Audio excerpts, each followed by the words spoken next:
I discovered my fiancée had cheated on me, so I gathered evidence and ruined her life. I thought I had met the perfect woman. We met during our final year of college at a party and instantly hit it off. She was a stunning blonde with sun-kissed skin, resembling a Kate Upton-type model. She was kind, compassionate, sympathetic, a good listener, and led an active social life with many friends. She liked my friends, and it was wonderful to see our friend groups merge over the 3 years. We knew each other. Several of our friends even began dating each other, creating some of the best times of my life. I was pursuing a postgraduate degree in finance, and she had a degree in contractual law. We both achieved success in our respective fields. I'm no slouch in the looks department either. I'm 5'11", 190 lbs, and enjoy going to the gym. While not a super athlete, I was fairly built. However, I was very shy and hadn't had many prior relationships before meeting her. On our first evening together, we were smitten. We talked all night, which soon progressed to daily texts and phone calls, followed by weekly dates. After a year, when I started my new job, she moved in with me. I adored her family, and they loved me too, mainly her mother, as her father was standoffish with everyone. It was a whirlwind romance filled with overseas vacations, hiking trips, and luxury getaways. After 2.5 blissful years, I proposed to her, and she said yes. I was over the moon. She took charge of all the wedding planning, and we discussed our future together, buying a house, having children, and family trips. Then it happened. One evening, after we both returned to our apartment, she seemed distant.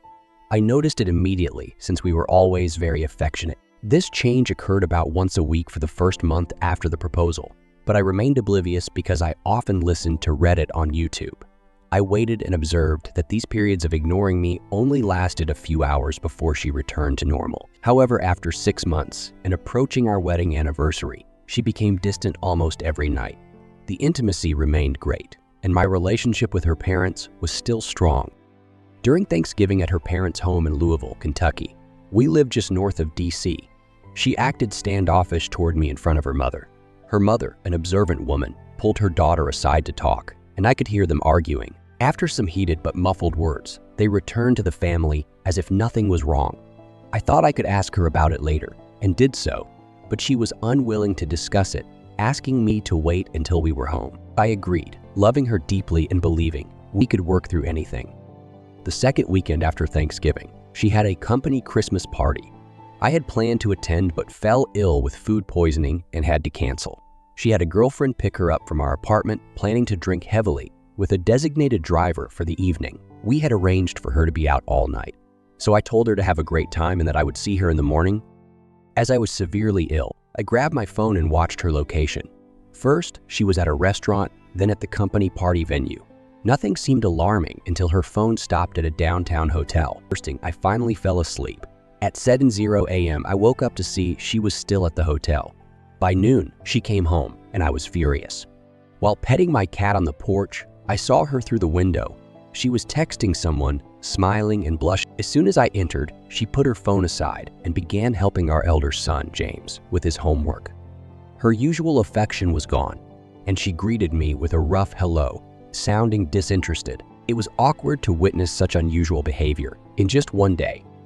Later that evening, I asked her to bring me a warm cup of coffee. She had the cup in one hand and was texting someone with the other, still smiling. I glanced at her once and then looked away, but my second glance saved our younger son, Max, from getting coffee spilled on his head while her mother was busy texting. I shouted at Lilac for the first time in our 10-year marriage for her carelessness. She kept apologizing, so I told her I wanted to discuss a few things. I let the boys play video games so we could have a proper conversation. Knowing this might give her a hint, I asked her where her attention was and whom she was talking to on the phone. She looked apologetic, but as she was about to respond, her phone started buzzing 3 times, which annoyed me. She apologized and explained that she had met an old friend the day before yesterday, and last night they decided to catch up. That's why she was late. She still didn't mention her absence from the clinic or the alcohol issue. Whether we agree or not, hiding information counts as minor cheating. What bothered me was that it was almost midnight, and I still saw she was online, chit-chatting on her phone. Update once served. It's been a month since the last update. As I mentioned before, I was preparing questions for my students' exams and was so busy that I failed to make an update on the same night. I saw her having a conversation with someone at 4:00 a.m., which wasn't unusual, but the content made me realize otherwise. Here's what I overheard. Nah, it wasn't a dream marriage of mine. It's boring and outdated, and I'm tired of the vanilla sex. Every time, God, I need spice in my life. Her desire for excitement in our marriage made me question if I was outdated and boring. Did I really fail as a husband? I thought she was happy with me. Did the arrival of a new friend change everything? Who was her new friend? She always slept in my arms, sometimes bought me flowers and treated me well. Hearing all of that was unbelievable. I went back to my side of the bed and heard her footsteps. The door opened and she came back, hugged my back like nothing happened, and fell into a deep slumber. My instincts were clearer than ever, and deep down, I knew she was drifting away from me.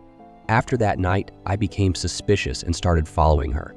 Everything went downhill, worse than I had expected. If someone is capable of minor cheating, they likely have something up their sleeve. I couldn't sleep at all, and my head was pounding badly. After breakfast, I offered to drop her off at the clinic. She didn't respond at first, then said she was going to meet James's teacher at a parents' meeting. Amusingly, she didn't know the meeting was yesterday, and I had already attended it, but I kept track of her lies. I didn't say a word and left for work. On my way to the office, I received a call from her clinic. The receptionist asked why Lilac hadn't come to the clinic for 3 to 4 days.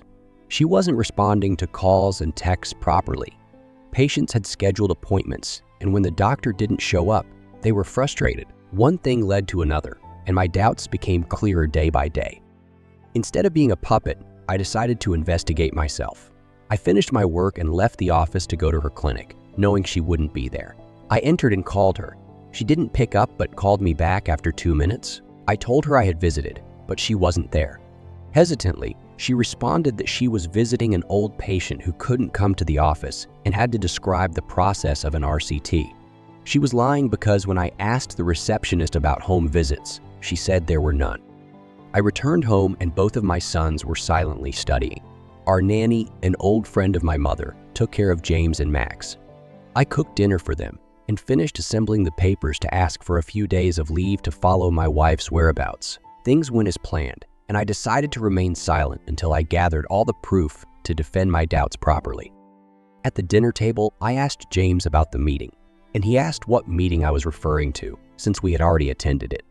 Lilith's face showed satisfaction as she took a bite and said she just wanted to talk to James's teacher about his progress. I put my spoon aside and looked at her. She asked what was wrong. I sighed and asked if she saw the progress report I sent her over the phone. She apologized, saying she had forgotten. I asked how she could forget something so important while being on the phone all day. She irritably asked if I was implying she does nothing except be on the phone all day. I told her no, and she was taking it the wrong way. She stood up, very angry with my statement, and shouted that I was being baseless and that it was me who never tried doing anything for the family. Her statement made me furious, but instead of blabbering, I let her speak. I asked her what she meant, and she said I was a boring person and our marriage had lost its spark. I laughed and told her, "Thank you for turning the conversation around to use it as a shield for your thoughts and feelings," and continued eating my food. She left while still on call, laughing and talking. I didn't want to hear her conversation. I wanted to see it myself and collect evidence. I never checked her phone, but with such behavior, I knew she had a password. I waited until she fell asleep and took her phone. She did have the password, and I tried many methods, but it wouldn't open. However, her forgetful nature meant she wrote passwords in her notebook. I found the notebook, and there it was. The phone finally opened. My hands were shaking as I scrolled through the text messages and found 2 that confirmed the truth. I sat on the floor with the phone, scrolling through sexting, nudes, and I love you messages. She had been texting a guy named Richard. That night, I cried. I don't remember the last time I cried like that. I covered my mouth to suppress my weeping and took a deep breath because I needed proof.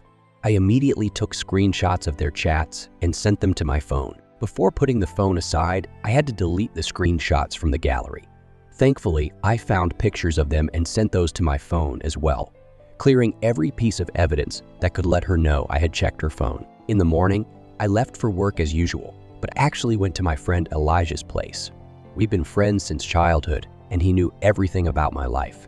I told him everything that happened, and he couldn't believe it either. He kept saying that if I hadn't shown him the proof, he would have smacked me for thinking it was a joke.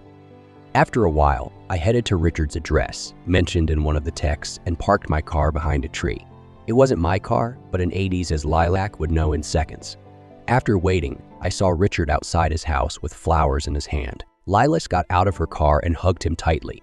I immediately took a picture and couldn't look at it for more than a few seconds. I kept wondering if she didn't like me. A little honesty could have been better and would have fixed everything. But neither did she want to lose this family, nor could she stop cheating as much as I was heartbroken. She destroyed my ego because, in a world full of cheaters, I was so proud of myself and her for being a stable and loyal couple. She made a joke out of my calm nature. This went on for 3 to 4 days, and I collected sufficient evidence. It was time to pour oil into the burning fire and properly ruin our already broken marriage. I had already informed our nanny, and she offered to let me know when my wife came back. She left the place. Our nanny called me and informed me that Lilac was going to visit her sick relatives, so she wouldn't be there today. I gave her the leave and called Lilas, telling her the same and asking her to go back home so she could leave, as James and Max would be left alone. She agreed immediately. I was with Elijah, telling him and discussing what we should do about this matter. I didn't have the courage to tell our parents about everything, so I kept it to myself. Suddenly, I got a call from Lilac saying that Max had fallen from the ladder and broken his arms. I felt a chill run down my spine, and anxiety took hold of me. I panicked, not knowing what to do. I didn't have the proper state of mind to drive the car, so I asked Elijah instead.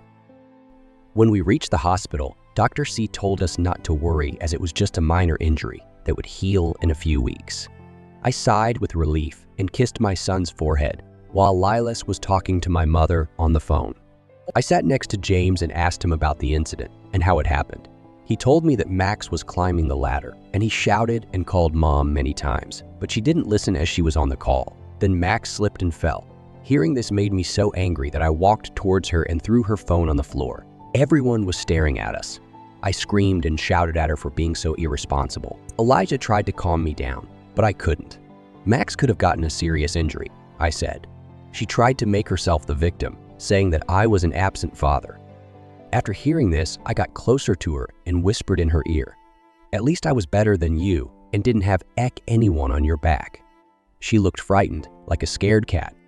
After that argument in the hospital, Elijah took our sons to his place, and I went back home with Lilac. We didn't say a thing on our way back. As for remorse, she was just pretending. I saw her texting him a few times, which made me even more furious. What she told me blew my mind. She must have thought I would sympathize with her, but I have no sympathy for cheaters. She revealed that she dated Richard during her high school years, and the relationship ended a month before our marriage. She never wanted to marry me, but had no choice because Lilac's dad is also a dentist and had his own clinic, which Lilac was eyeing. Her dad set a condition that she had to marry someone respectable to inherit the clinic, or else it would go to her brother, who is 5 years younger and also interested in pursuing dentistry. Richard was jobless and a rookie at the time, so she broke up with him and decided to marry me. She met Richard 1 month ago at her clinic when he visited to get his teeth cleaned for a photo shoot, as he works as a model for a fashion design company. After meeting him again, things escalated slowly, leading to our current situation. I had tears in my eyes, and she was already crying, begging me for another chance to fix things. But it was all a play by now. She knew Richard wouldn't marry her, and she couldn't afford to lose a stable family. She also stated that I was not her type of person, and half the time she felt confined in our marriage. In response, I asked her whether she was blaming me for having a different personality, which made her cheat and not her own actions. She stood up and started shouting at me for not being understanding, which is why she preferred Richard over me. I grabbed her hands angrily and told her to shut up with the bullshit and manipulation. I told her that cheating was her own choice and that she wanted to do it, not because of me. I was so angry at her claims, and I did everything I could to leave the place. I asked Elijah to drop James and Max off at their grandparents', and I stayed at his place for a while. I hadn't spoken to him after arriving because I didn't want to talk to anyone. Maybe venting my emotions in front of strangers might help me calm down. I was only able to think straight. Update. Hey everyone, I know I took a while to update. Thank you for checking on me. This is the last satisfactory update. Also, Max is fully healed now, and I was working on my latest project, which basically means satisfying my ego. I spent 3 days at Elijah's place and completed my college work. I refused to talk about any of this with him and avoided every related conversation. After a while, I went back home, and much to my surprise, it was decorated with flowers and balloons. Then Lilac arrived with flowers, started apologizing, and begged me for forgiveness. She had been texting and calling me, but I avoided talking to her. I had no feelings for her except pure hatred, but for my revenge, I agreed to be manipulated by her. Her constant pretentious behavior was clear to me, and honestly, she never really took care of the kids. The nanny did. Being a mother is a responsibility, not a favor for your own child. That's why the kids preferred me or the nanny over her own mother. I was busy preparing for Max's birthday and other things orchestrated by Lilac, like couple therapy and other efforts to rebuild our relationship. She was trying so hard to make it look genuine while meeting in secret once a week. We decided to invite close family members for Max's birthday, including my parents and siblings, and the same for hers. Before everything happened, birthdays used to be so fun and festive, but now it feels disgusting to think she was just pretending the whole time. After the cake-cutting ceremony, it was time to reveal the biggest gift to her father. I asked James and Max to go to another room and open their presents while everyone was relaxing. I called Lilac and asked if she was going to give the present she prepared for her father. Her father looked happy, as did everyone else, but Lilac already had it. She kept nodding her head and saying no with signs, her eyes teary as I handed the gift to her father. He opened it, saw the pictures and everything, stood up and shouted at her for meeting that jobless jerk again and for ruining our marriage. Another gift was for Lilac, divorce papers, which had already been served 10 days ago. Her brother and my family were in complete shock as I told her father everything. Her father asked her to sign the papers, leave the house the next day, and find work for herself somewhere else, as he couldn't let her ruin his name. Lilac was crying and asking her father for forgiveness. Her mother was devastated. She had ruined this for everyone. A small sense of remorse would have let me stop, but she continued meeting him afterward. I allowed her to meet James and Max on weekends and refused to let her take them for a stay after her irresponsible actions post-divorce. We went our separate ways and never engaged in any conversation with her, even after seeing her for quite some time. James and Max did miss her, but it's better to be raised by a single parent than by an irresponsible one.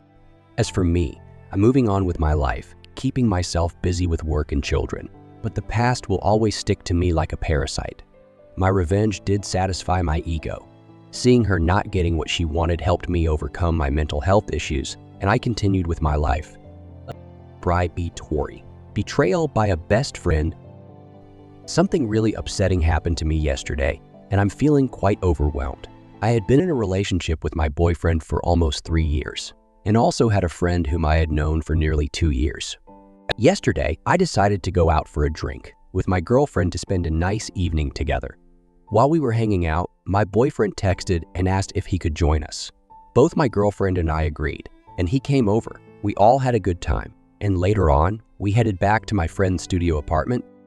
Along the way, I opened up about some personal insecurities, like feeling foolish at times because of my hair color and expressing my discomfort with the idea of threesomes, as it made me feel gross and uneasy. Once we arrived at the apartment, we watched a series together.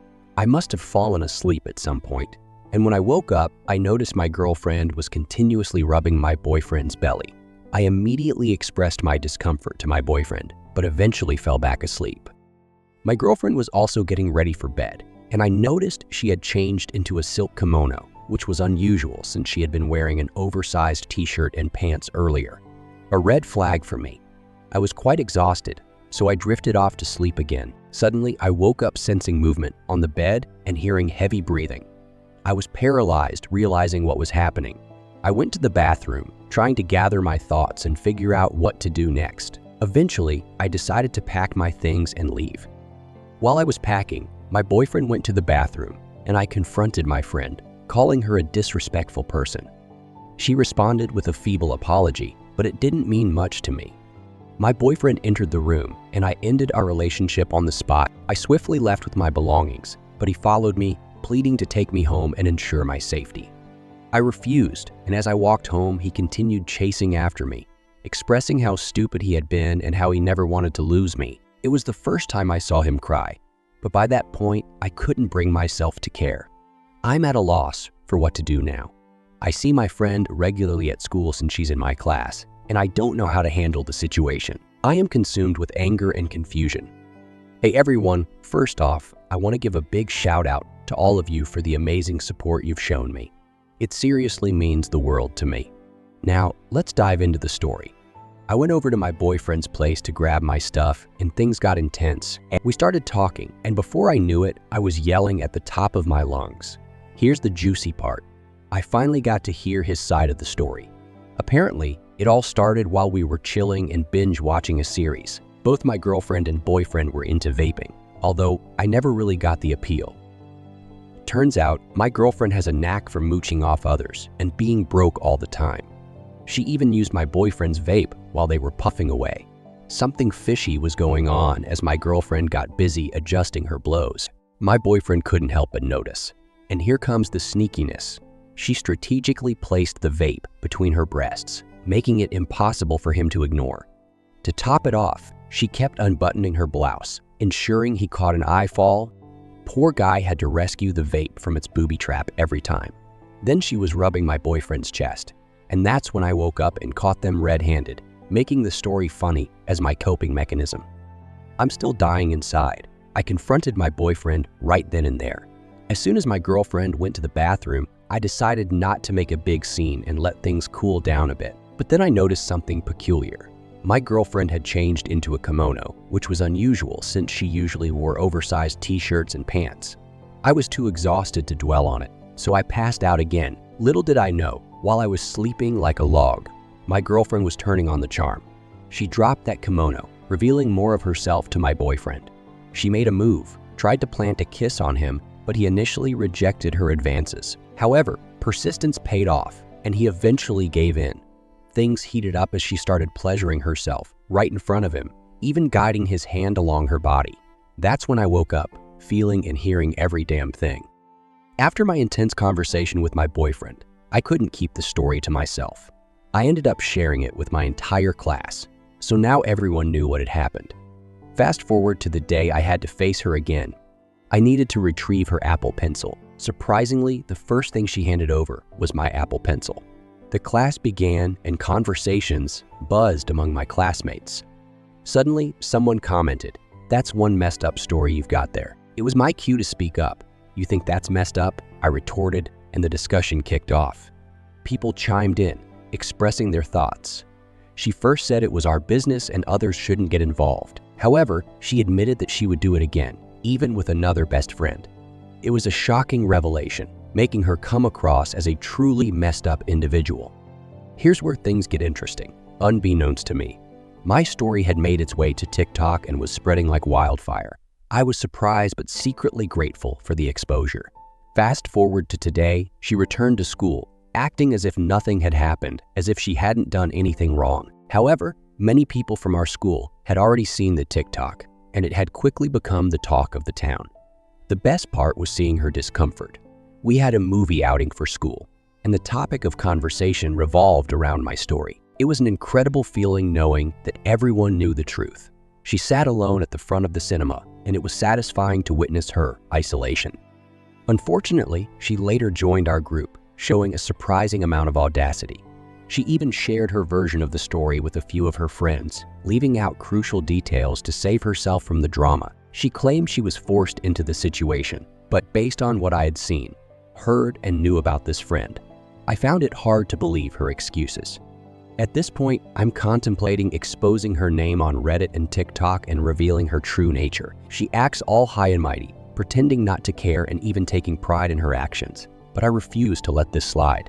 It's time to confront her and ensure she faces the consequences of her actions.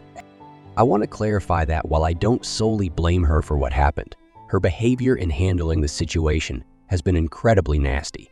On the other hand, when it comes to my ex-boyfriend, I can see genuine remorse in his actions. This realization has taken away the satisfaction I once felt in seeking revenge or taking further action against him.